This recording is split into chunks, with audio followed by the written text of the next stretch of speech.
Selamat pagi pemirsa. Penangkapan Gubernur Bengkulu, Rohidin Mersyah, menjelang pemungutan suara pilkada menunjukkan betapa kronisnya korupsi di negeri kita ini. Saking sudah mengerak menjadi kerak sebagai kebiasaan, kini seperti tidak ada lagi rasa takut untuk melakukan korupsi atau rasuah.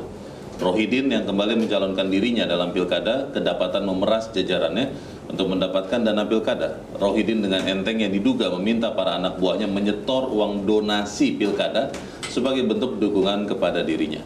Pemirsa, inilah editorial Media Indonesia di hari ini Selasa 26 November 2024 dengan tema Rasuah di Pilkada Jerumuskan Rakyat bersama saya Leonard Samosir, dan Anda semua para pemirsa juga bisa ikut menyatakan pendapat Anda nanti dengan menelepon nomor telepon 0215839900. Dan pemirsa, pagi ini telah hadir bersama saya Ketua Dewan Redaksi Media Group Elman Saragih. Bang Elman, selamat pagi. Pagi, Mulyo. Sehat-sehat Bang? Sehat. Ini masih aja korupsi. Sebenarnya saya agak malas sih Bang, karena capek ya. Hampir setiap pekan, hampir setiap hari kita bicara korupsi. Sudah enek. Sudah enek. Tapi apa boleh buat, kita harus bicarakan juga. Sebelum kita bahas editorial itu, pemirsa, kita lihat dulu beberapa berita yang diperhatikan Media Indonesia untuk hari ini. Yang pertama, ini adalah headline Media Indonesia untuk hari ini. Anda bisa lihat di harian Anda. KPU dorong tokoh ajak masyarakat ke TPS. Maksudnya ini tokoh masyarakat ya Bang. Kenapa harus tokoh masyarakat yang mengajak nih? Apakah ada indikasi Bang Elman bahwa agak-agak malas ke TPS atau bagaimana nih Bang? Ya, sebetulnya masyarakat ini sebetulnya kalau mereka menilai pilkada itu akan berlangsung jujur dan adil, pasti akan datang ramai. Semangat ya? Semangat. Berbondong-bondong. Berbondong-bondong.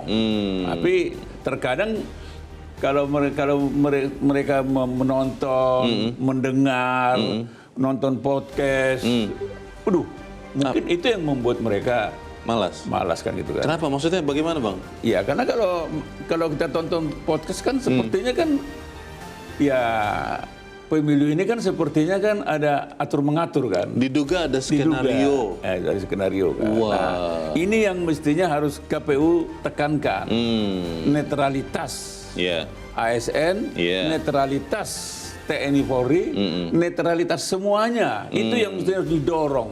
Kalau mereka itu sudah betul-betul netral, ASN netral, TNI Polri netral, para pejabat netral, nggak usah dihimbau rakyat jalan sendiri. Jangan 100% datang semua kecuali dia sakit gitu ya. Iya.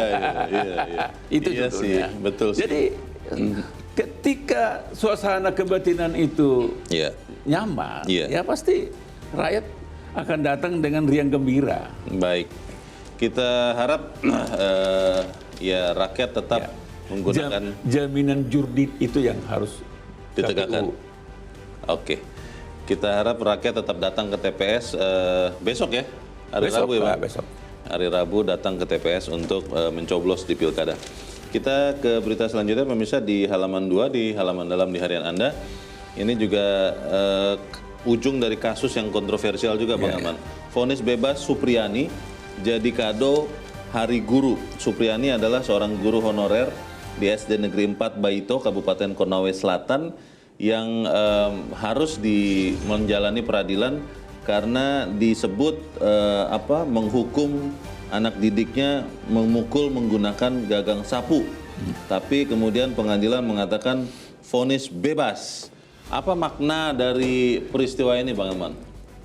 Ya sebetulnya kan ini adalah contoh buruk sebetulnya. Contoh buruk? Contoh buruk kasus Supriyani ini.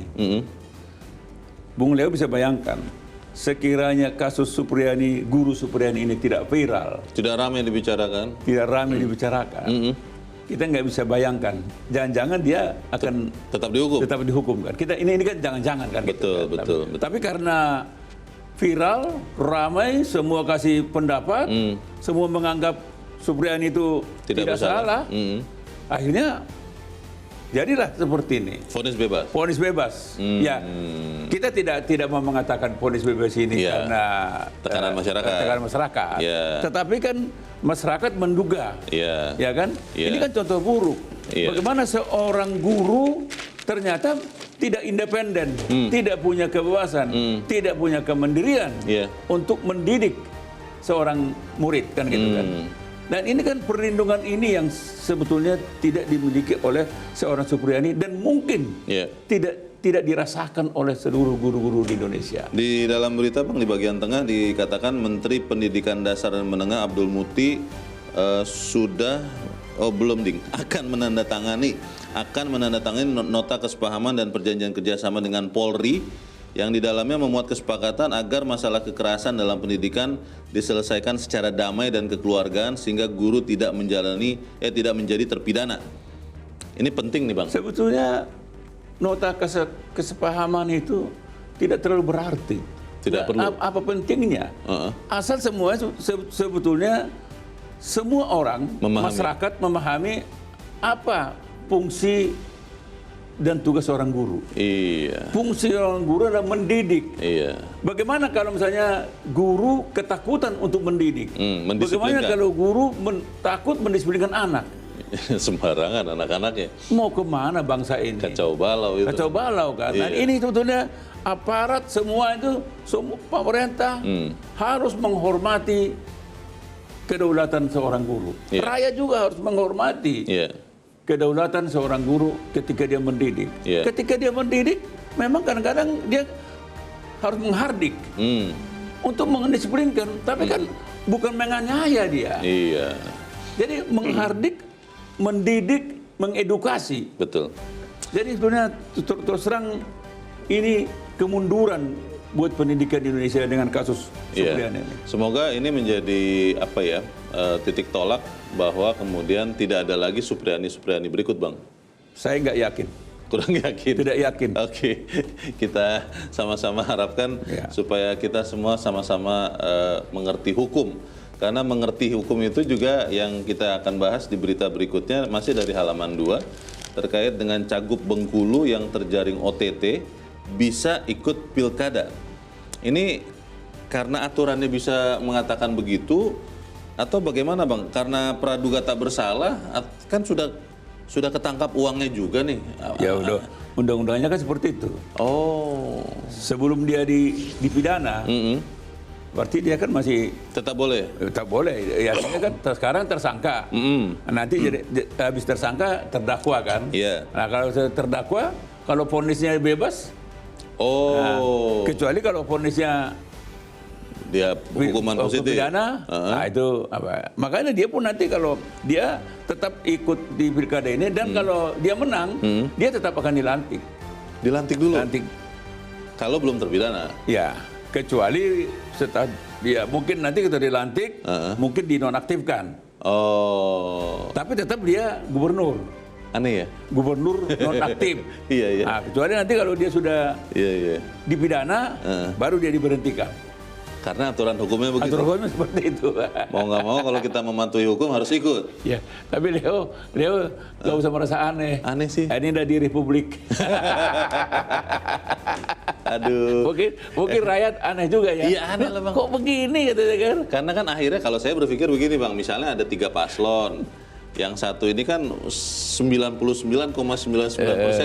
harusnya tidak layak, terpidana. Kan jadi berkurang sepertiga. Padahal mungkin ada orang lain yang bisa masuk gitu kan Bang, logikanya. Ya, tapi kan sekarang kan sesuai namanya aturan ya. Praduga tak bersalah. Begitu Leo. Iya sih, walaupun ada uang sekian gepok bersama dirinya. Praduga tak bersalah. Oke, baiklah. Memang itulah kehebatan para koruptor di Indonesia. Baik, ya mau nggak mau kita harus ikutin aturan hukum itu dan semoga ke depan ada juga sih perubahan atas aturan hukum itu supaya nggak jadi aneh Bang. Masa negara kita aneh. Kita tinggalkan berita itu, pemirsa, kita ke editorial pada pagi ini. Judulnya adalah Rasuah Pilkada Jerumuskan Rakyat. Ini masih terkait dengan penangkapan Gubernur Bengkulu Rohidin Mehersyah. Saya terkaget-kagetnya begini Bang. Tadinya saya kira ini kan ada sih desas-desus seperti itu bahwa petahana mau maju dia akan menekan anak buahnya. Tapi itu hanya kiraan, dugaan. Ini sekarang kemungkinan besar itu sudah terjadi. Artinya apakah ini memang hanya terlokalisir kejadiannya di Bengkulu? Atau jangan-jangan di sekian tempat lain ada juga yang seperti itu Bang, bahwa kemudian disuruhlah anak buahnya mengumpulkan uang untuk membantu dirinya, dan itulah sebetulnya korupsi. Bagaimana Bang Elman? Ya, sebetulnya patut diduga apa yang terjadi di Bengkulu ini, ya kalau masyarakat sih menduga-duga di banyak tempat juga Terjadi juga. Tapi nggak ketahuan. Hanya dia tidak apes. Oh, apes ya? Tidak apes. Tidak sial. Tidak sial dia kan. Jadi ini dia Gubernur Bengkulu ini, petahana ini apes. Apes sekali. Dia nggak hati-hati gitu ya. Kurang cantik permainan itu gitu. Sampai terendus. Terbongkar. Jadi ini memang ya, ini kan sebenarnya kan dia akan menghimbau nih istilahnya. Meminta, ancam. Kalau lu nggak kasih, lu nanti akan dinonjobkan. Non-job ya? Nonjobkan. Tidak dipecat sih. Dipecat. Tapi nggak ada pekerjaan. Tidak ada pekerjaan, tidak ada jabatan. Lu mau saya nggak jadi kepala dinas ini? Iya. Kepala ini. Iya. Ya orang mendengar itu kan kecut juga dia kan. Ngeri. Ya udahlah. Ya jadi sebetulnya ini kan kalau diterjemahkan dalam bahasa yang agak vulgar, ini kan sama dengan pemerasan sebetulnya. Betul. Ya kan? Pemerasan dilakukan oknum berseragam, Bang. Oknum berseragam. Dan memang ini pertanda sebetulnya kan di Republik ini. Pemberantasan korupsi itu sudah gagal sebetulnya. Sudah gagal. Jadi itu semua pernyataan berantas korupsi, anti korupsi itu hanya lip service dan itu hanya seremonial. Jargon saja. Kosong tapi. Dan sampai kapan pun ya kita tidak memastikan. Sampai kapanpun kemungkinan besar korupsi ini akan tetap hidup dengan berjaya di Republik ini. Itu dia ya. Jadi ya apa ini kan contoh kan. Iya. Habis ini mungkin ada lagi di tempat lain. Habis itu lagi ada lagi di tempat lain. Iya. Mungkin hari ini gubernur, besok menteri. Bisa jadi. Bisa jadi. Sudah pernah terjadi kok. Besok lagi politisi di Senayan. Besok lagi ada penegak hukum. Malah penegak hukum. Jadi di Republik ini, Leo, semua ada. Dan ada semuanya. Kita akan bahas ini Bang Elman dan pemirsa, nilai editorial Media Indonesia untuk hari ini Selasa 26 November 2024. Rasuah pilkada jerumuskan rakyat.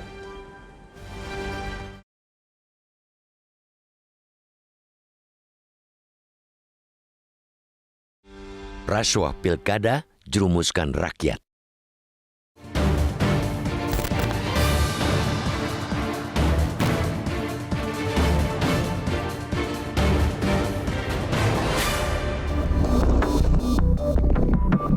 Penangkapan Gubernur Bengkulu, Rohidin Mersyah, menjelang pemungutan suara pilkada menunjukkan betapa kronisnya korupsi di negeri ini. Saking sudah mengerak sebagai kebiasaan, kini seperti tidak ada lagi rasa takut melakukan rasuah. Rohidin yang kembali mencalonkan diri dalam pilkada kedapatan memeras jajarannya untuk mendapatkan dana pilkada. Ia dengan entengnya diduga meminta para anak buahnya menyetor uang donasi pilkada sebagai dukungan kepadanya. Sejumlah kepala dinas mengumpulkan uang dari hasil mengutak-atik anggaran di dinas masing-masing. Kepala dinas atau Kadis Kelautan dan Perikanan diduga menyetor 200 juta rupiah.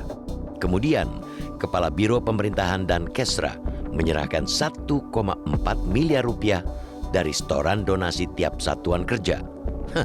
Lalu, Kepala Dinas Pendidikan dan Kebudayaan juga diminta Rohidin mencairkan honor pegawai tidak tetap dan guru tidak tetap senilai total 2,9 miliar rupiah sebelum hari pencoblosan 27 November. Tujuannya agar para pegawai dan guru tidak tetap tersebut merasa senang hingga kemudian memilih Rohidin dalam pilkada. Permintaan uang donasi pemenangan Rohidin dalam pilkada 2024 itu diduga disertai intimidasi. Bila mereka menolak menyetor, menurut pengakuan beberapa pejabat yang dimintai uang, bakal dinonjobkan atau tidak dijadikan pejabat lagi. Praktik-praktik kotor semacam ini mesti dihentikan. Jangan-jangan kasus Bengkulu hanya puncak gunung es yang bukan tidak mungkin juga terjadi di wilayah-wilayah atau daerah lain. Seperti halnya Rohidin, demi nafsu meraih kekuasaan atau mempertahankan kursinya, tidak sedikit orang yang melakukan segala cara, termasuk menyalahgunakan wewenang dan pengaruh. Pilkada yang sedianya menjadi ajang memilih calon terbaik kepala daerah dikotori oleh berbagai bentuk korupsi. Mulai dari politik uang yang notabene menyuap pemilih, sampai menyalahgunakan program bantuan sosial hingga pemerasan semacam yang diduga dilakukan Rohidin. Jangan keliru, bukan pemilu langsung yang membuat biaya pilkada menjadi mahal, melainkan bebasnya praktik rasuah yang sudah begitu mendarah daging menjadi pemicunya.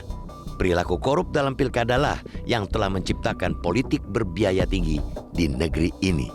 Kasus Rohidin Mersyah sekaligus menunjukkan bahwa aksi pemberantasan korupsi di negeri ini majal. Pencegahan gagal, penindakan pun tidak bisa menciptakan efek jera. Upaya pemberantasan korupsi seakan jadi sekadar ada saja. Korupsi yang sudah begitu kronis membuat pemangku kebijakan enggan membuat aturan yang benar-benar tegas. Rancangan undang-undang atau RUU tentang pembatasan uang kartal ditolak mentah-mentah. Rancangan undang-undang perampasan aset selalu mental. Sebabnya, aturan-aturan itu juga akan menyulitkan mereka sendiri yang berintegritas lemah. Belum lagi perilaku penegak hukum yang tebang pilih dan syarat intervensi dari penguasa maupun kepentingan pribadi. Proses hukum untuk pihak yang berseberangan sangat tegas. Sebaliknya, bila pelaku berada dalam barisan pengintervensi, penegak hukum tutup mata. Ajang pilkada dan pemilu yang dilakukan secara langsung semestinya sekaligus untuk menegakkan integritas para calon kepala daerah. Syaratnya tentu saja harus didukung seperangkat aturan yang tegas dan tidak menyisakan celah perilaku korup. Penindakan oleh penegak hukum termasuk Badan Pengawas Pemilu atau Bawaslu juga tidak boleh pilih-pilih sasaran. Dalam pilkada dan pemilu, ketika yang terpilih benar-benar sosok berintegritas sekaligus pemimpin yang mumpuni, baru ada harapan rakyatnya akan merasakan sejahtera secara merata. Sebaliknya, bila yang terpilih sosok yang menang lewat korupsi, tidak usah banyak berharap. Paling ya gitu-gitu aja nasib rakyat dan daerahnya.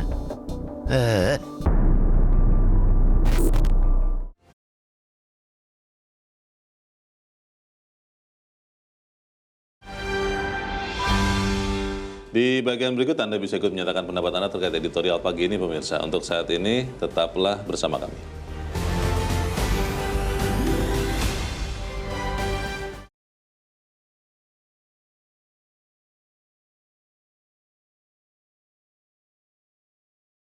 Terima kasih Anda masih bersama kami pemirsa, dan sekarang kita akan coba bertanya dulu Bang Elman sebelum kita lanjutkan diskusi kita. Saat ini kita sudah tersambung lewat saluran telepon dengan manajer program Perludem, Fadli Ramadhani. Mas Fadli, selamat pagi. Selamat pagi Mas Leo. Ya, Mas Fadli, ini penangkapan Gubernur Bengkulu Rohidin Mersyah mengkonfirmasi untuk kesekian kalinya bahwa memang kepala daerah bisa menyalahgunakan jabatannya, kekuasaannya untuk memperkaya diri sendiri. Dugaannya seperti itu ya, karena ini masih berproses. Pertanyaannya, Mas Fadli, sebetulnya apakah yang dilakukan oleh seorang Rohidin ini itu sebetulnya bisa dicegah atau kalau sudah berjalan bisa dicegat? Kemana DPRD mungkin yang mengawasi, kemana BPKP, atau sebenarnya memang ini tidak bisa dicegah? Bagaimana Mas Fadli? Ya, sistem pencegahan praktik korupsi semacam ini memang membutuhkan suatu sistem yang baik ya. Dan itu selalu menjadi tantangan dalam penyelenggaraan pemerintahan di daerah. Kan kalau kita lihat dari kronologis kasusnya dari Gubernur Bengkulu ini, itu kan dia meminta pencairan misalnya uang honorarium guru misalnya ya. Itu dipaksa untuk dicairkan menjelang 27 November untuk kebutuhan pilkada. Nah, hal-hal seperti ini perintah langsung dari gubernur kepada kepala dinas mestinya bisa dicegah dengan mesti ada kontrol pencairan uang yang dilakukan oleh kepala dinas, oleh perangkat daerah itu tidak boleh atas perintah direct langsung seperti itu.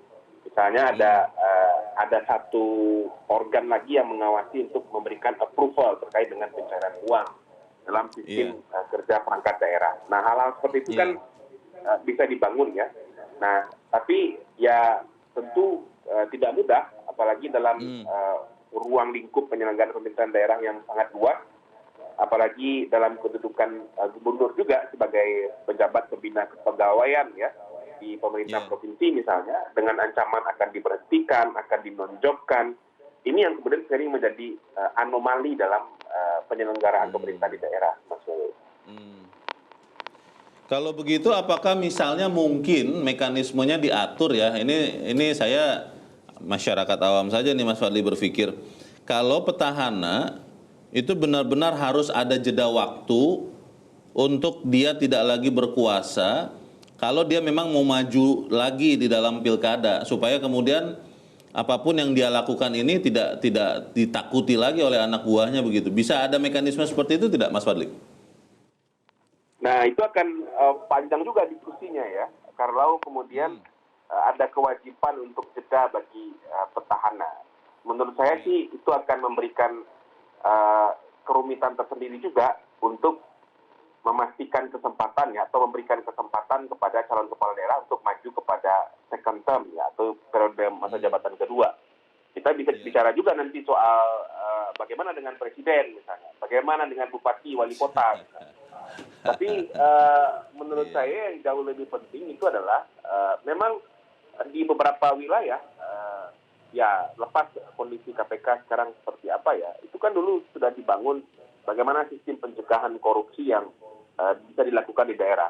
Mulai dari masalah pengadaan barang dan jasa, kemudian termasuk juga sekarang mesti dipikirkan dengan kondisi seperti ini, mekanisme pencairan uang di daerah. Itu harus hati-hati betul. Kontrol internal dari inspektorat, kontrol dari pengawas-pengawas eksternal seperti DPRD, BPKP dan lain-lain, itu yang harus dimaksimalkan.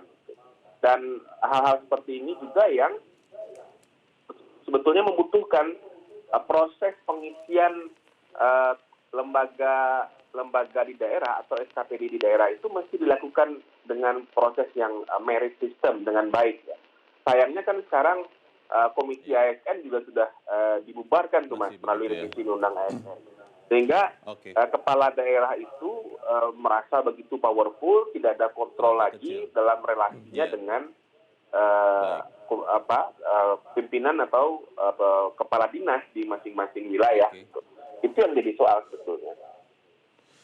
Kita harap, walaupun mungkin harapan ini susah terpenuhi, tapi saya masih berharap bahwa kasus Rohidin ini mudah-mudahan menjadi kasus terakhir ya, supaya kemudian juga memberi efek jera bagi kepala daerah untuk tidak menyalahgunakan kekuasaannya. Terima kasih Manajer Program Perludem Fadli Ramadhani sudah memberikan pencerahan bagi kami. Selamat pagi Mas Fadli. Kalau selama ini kan Bang Ilman suka dikatakan kepala daerah ini semacam raja kecil.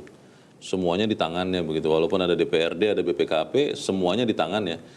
Kalau begitu bagaimana kita mencegah hal serupa Bengkulu ini terjadi lagi, Bang? Ya memang sebetulnya kuncinya itu soal etik dan moral sebetulnya. Itu kunci utamanya. Kalau misalnya aturan-aturan yang ada seminimalis mungkin pun itu aturan. Kalau kepala daerahnya, kalau pejabatnya punya etika, punya moral, pasti akan bisa terselamatkan semua. Tidak masalah. Tidak masalah. Walaupun contoh misalnya ya, kurang ketat apa penjagaan di lembaga pemasyarakatan. Tapi toh juga bisa lari kan? Iya. Nah itu Bung Leo bisa bayangkan nggak? Iya. Seorang narapidana bisa lari dari penjara.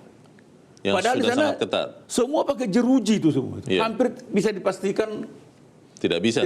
Tapi bisa. Baru-baru ini terjadi di yang pertahanan negara kan.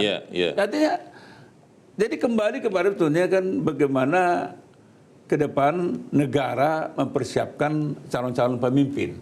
Misalnya mau jadi wali kota, jadi bupati, jadi gubernur, jadi menteri, bahkan jadi presiden dan wakil presiden. Jadi karena dan ini sebetulnya inti soalnya adalah di partai politik.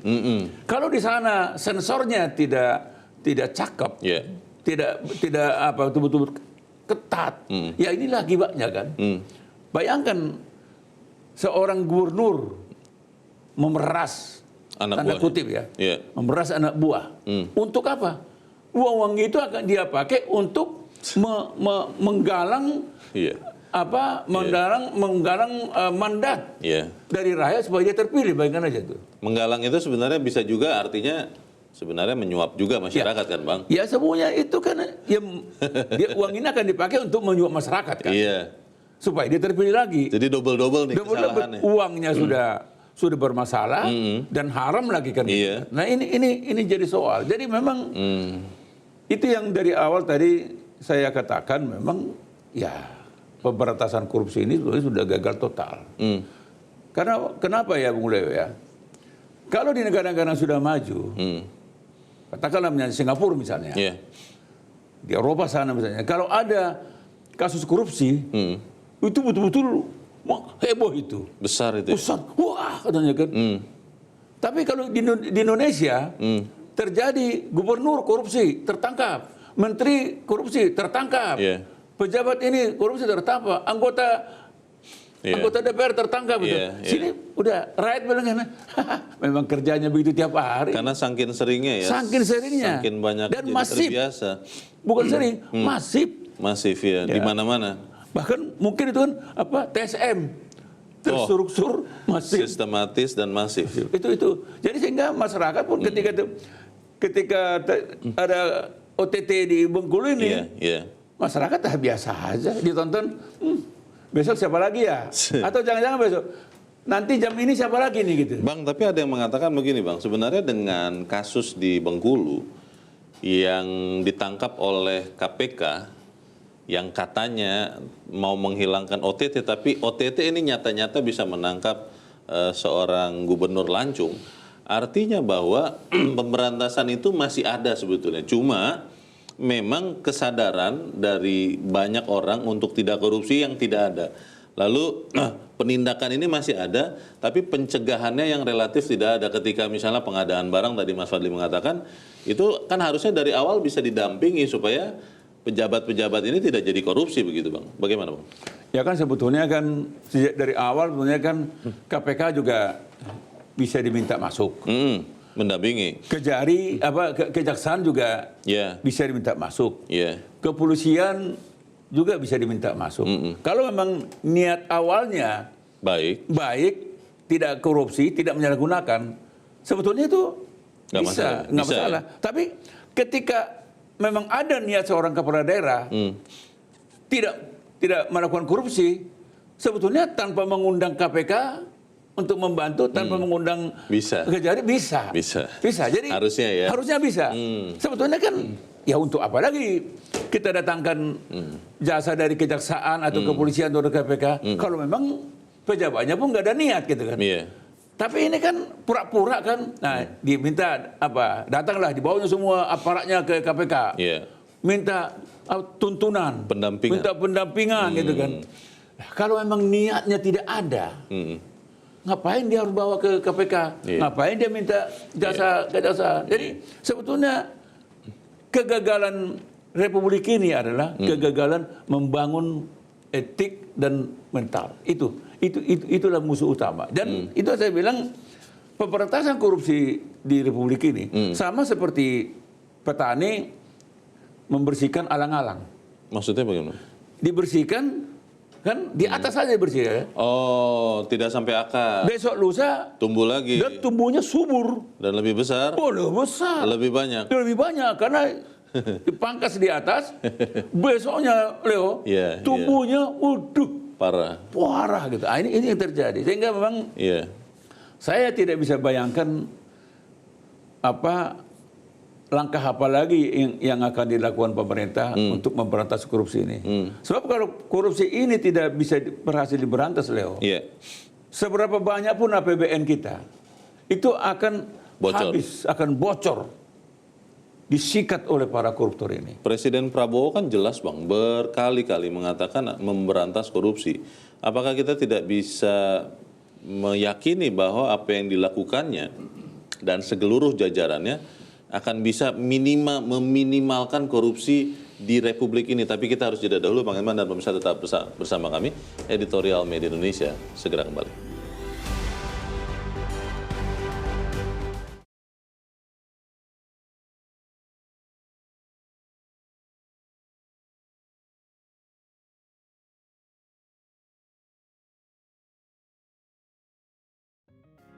Media Indonesia mengajak Anda untuk mengakses fitur premium e-paper. Dengan sajian konten berbasis intelektual dan meneguhkan kebangsaan, Media Indonesia tampil dengan lebih dinamis melalui e-paper Media Indonesia yang dapat Anda akses kapan saja, di mana saja. Caranya mudah, download aplikasi Media Indonesia di Android atau ketik link e-paper.mediaindonesia.com atau bisa scan QR Code pada layar kaca Anda.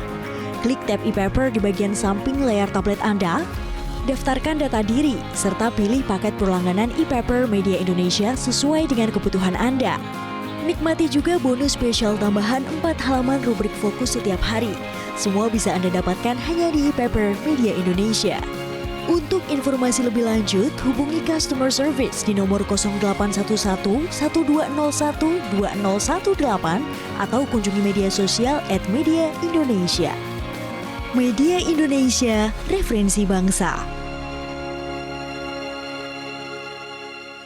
Terima kasih Anda masih bersama kami pemirsa, dan sekarang waktunya kita Bang Elman untuk mendengarkan juga pendapat dari pemirsa Metro TV. Saat ini kita sudah terhubung dengan pemirsa Metro TV di Bekasi, Jawa Barat.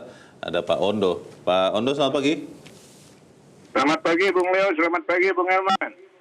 Selamat pagi Pak Ondo. Silakan Pak, pendapat Anda Pak. Iya, ini baru yang tertangkap tangannya. Jangan-jangan yang lolos OTT masih ada, atau yang belum tercium ada yang lolos. Ini bukti OTT itu tetap diperlukan. Jadi jangan tepuk tangan itu DPR di gedung DPR sana atas usul OTT mau dihapuskan oleh Johannes Tanak. Atau yang dia maksud dia tepuk tangan itu OTT itu maksudnya ojo takon-takon, ngono loh. Penasihat hukum Gubernur Rohidin marah-marah mengatakan ini politisasi di Minggu Tenang. Nggak boleh tuh menindak calon. Aneh, kalau OTT ya boleh dong. Saya berharap nih untuk Presiden Prabowo, niat kejar koruptor sampai Antartika, boleh Pak Presiden. Tapi kejar juga itu koruptor di antara kita. Nggak usah sampai Antartika, di antara kita dulu yang kita kejar. Maka usul saya RUU perampasan aset dan pembuktian terbalik harus digolkan di DPR melalui partai pendukung Presiden. Terakhir, ASN, TNI, Polri, dan Presiden hendaknya netral. Demikian, terima kasih. Terima kasih Pak Ondo di Bekasi, Jawa Barat untuk pendapat Anda Pak. Selamat pagi. Ojo takon-takon itu apa Bang? Apa artinya? Jangan bilang-bilang. Oh, jangan bilang-bilang. Oke. Kita akan beralih ke pemirsa Metro TV berikut. Kali ini dari Makassar, Sulawesi Selatan ada Ibu Lia. Ibu Lia, selamat pagi. Assalamualaikum. Waalaikumsalam Ibu Lia. Silakan Bu, pendapat Ibu. Ya, jadi ini berita ini yang Pak ya menjelang hari H besok. Ini suatu berita yang sebenarnya tidak perlu kita dengar ya, atau terjadi. Di mana sebenarnya kita ini masyarakat sudah akan fokus untuk menghadapi besok, untuk memilih pemimpin yang betul-betul bisa mengayomi masyarakat. Tapi dengan kejadian-kejadian ini dan juga berita-berita yang berseliweran ya di antara WhatsApp itu malah masuk di sekolah-sekolah ya. Ini ada berita-berita juga saya dengar, sempat dengar bahwa ke sekolah juga ya itu yang memberikan ampul-ampul dan sebagainya. Nah ini sebenarnya dengan pemerintahan ini ujian ya untuk pemerintahan yang baru. Apakah mereka itu atau pemerintahan yang sekarang ini berani menindak pelaku-pelaku yang sudah tertangkap dan yang belum ya. Jadi kita akan lihat ini apakah perlu ditindak tegas dan sebagainya. Jadi kita akan lihat masyarakat lihat bagaimana pemerintah sekarang ini menghadapi orang-orang yang tidak bertanggung jawab. Di mana masa-masa yang seharusnya masyarakat itu fokus untuk memilih pemimpin yang bijak besok, maka terjadilah sekarang ini kejadian-kejadian yang tidak diinginkan. Jadi dengan adanya kejadian ini, maka ini suatu ujian untuk pemerintahan yang baru dan juga untuk pemimpin-pemimpin yang akan datang ini, yang terpilih ini. Apakah bisa terwakili atau bisa mewakili rakyat dan sebagainya, atau hanya sebagai tameng ya dan sebagainya. Itulah harapan kita sebagai warga masyarakat. Besok gunakan hak pilih dan pilih sesuai hati nurani. Mudah-mudahan pilihan kita itu betul-betul bisa mempertanggungjawabkan jabatannya ke masyarakat dan kepada Tuhan Yang Maha Esa. Terima kasih. Assalamualaikum.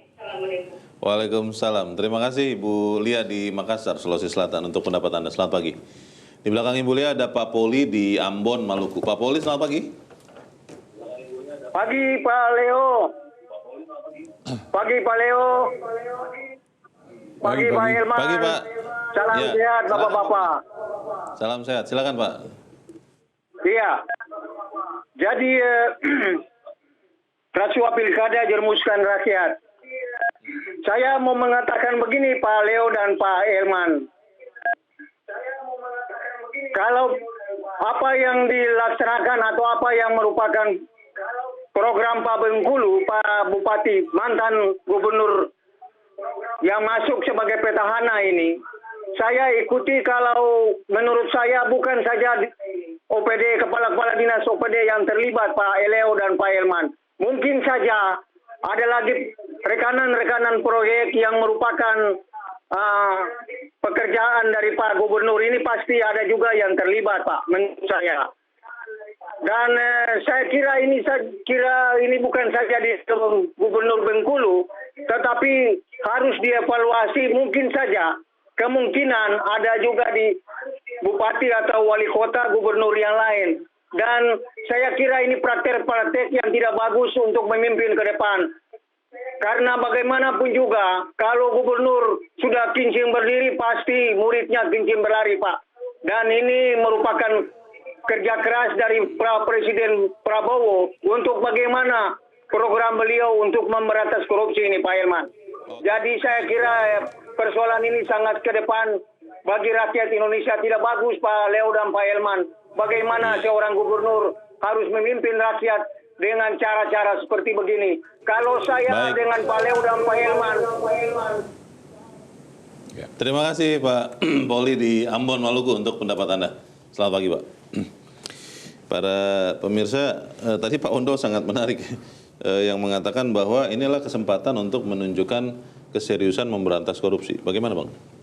Ya sebetulnya sih kalau masyarakat sih percaya terhadap Pak Prabowo. Dan kalau kita lihat kan tutur katanya, ketegasannya kan niatnya bagus. Konsisten ya? Konsisten, tapi kan tidak mudah. Iya. Karena ini kan sudah, ya boleh dikatakan kan mendarah daging. Udah mendarah daging. Ibaratnya sudah masuk dalam darah kita semua. Ada yang bilang sudah jadi budaya, Bang. Budaya. Wow. Coba. Jadi tidak mudah. Memang di sini ke depan memang itu tadi undang-undang perampasan aset itu mutlak itu. Harus ada. Tambah lagi memang tadi disebutkan oleh Pak Ondo ya. Undang-undang pembuktian terbalik. Pembuktian terbalik. Nah, itu dua-dua itu satu pasang itu. Nah, kalau misalnya Pak Presiden sudah mengatakan tekadnya kan. Yeah. Dan tekad itu mestinya harus diterjemahkan juga dalam pembuatan undang-undang perampasan aset sama pembuktian terbalik. Tapi yang pertama ini pemberantasan apa itu? Perampasan aset. Perampasan aset hasil pidana. Itu segera aja. Kalau memang sepertinya tidak mudah tembus di DPR, ya mungkin diperpukan aja. Peraturan pemerintah pengganti undang-undang. Itu kegentingan yang memaksanya apa Bang? Kan itu Perpu harus ada kegentingan yang memaksa. Begini Leo, kalau kita lihat kasus-kasus korupsi ini kan sebetulnya sudah genting ini. Coba Anda bayangkan, kasus misalnya timah, itu 300 triliun. Yeah. Kasus dulu tuh apa itu, Jiwasraya, kasus macam-macam. Akhirnya ratusan triliun itu kita jadi sudah biasa juga ya. Padahal dulu kita terkaget-kaget kalau ada angka sebesar ini itu. misalnya biasanya kan korupsi 10 juta, 100 juta aja kita kan tidak terima kan. Iya. Tapi ini 300 triliun. Ya kan begitu kan. Belum lagi misalnya kasus misalnya judi online. Iya. Triliunan juga tuh. Bukan triliunan lagi, 400 triliun. Mungkin tahun depan tembus 600 triliun. Jadi rakyat itu hanya membaca, mendengar angkanya. Tapi yang menikmati kan mereka-mereka. Sama dengan ini kan. Korupsi ratusan triliun. Yang menikmati kan mereka-mereka. Itu dia. Jadi ini yang membuat memang keadaan ini sebetulnya harus genting. Kalau ada yang menganggap ini tidak genting, memang dia lagi doyan juga dia korupsi. Baik, kita harus jeda dahulu Bang Eman, dan pemirsa tetaplah bersama kami, Editorial Media Indonesia segera kembali.